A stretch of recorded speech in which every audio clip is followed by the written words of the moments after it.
সতত হে নদ তুমি পড়ো মোর মনে, সতত তোমার কথা ভাবিয়ে বিরলে। হ্যাঁ, যেমনটি লিখেছেন মাইকেল মধুসূদন দত্ত, আপনারা এখন দেখছেন সেই চমৎকার কপোতাক্ষ নদ। নদীটি মূলত বাংলাদেশের খুলনা বিভাগের দক্ষিণ পশ্চিমাঞ্চলের অন্যতম বৃহৎ একটি নদ। কপোতাক্ষ নদ বাংলাদেশ পানি উন্নয়ন বোর্ড কর্তৃক পরিচিতি নম্বর 238।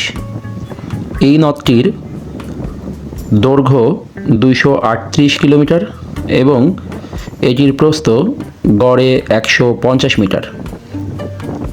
এটি মূলত গভীরতা জায়গাভেদে 11 মিটার থেকে শুরু করে 16.5 মিটার পর্যন্ত রয়েছে। নদটি মূলত চুয়াডাঙ্গা দর্শনা থেকে উৎপত্তি হয়ে ঝিনাইদহ, যশোর এবং সাতক্ষীরা জেলার উপর দিয়ে গিয়ে খুলনাতে গিয়ে শেষ হয়েছে।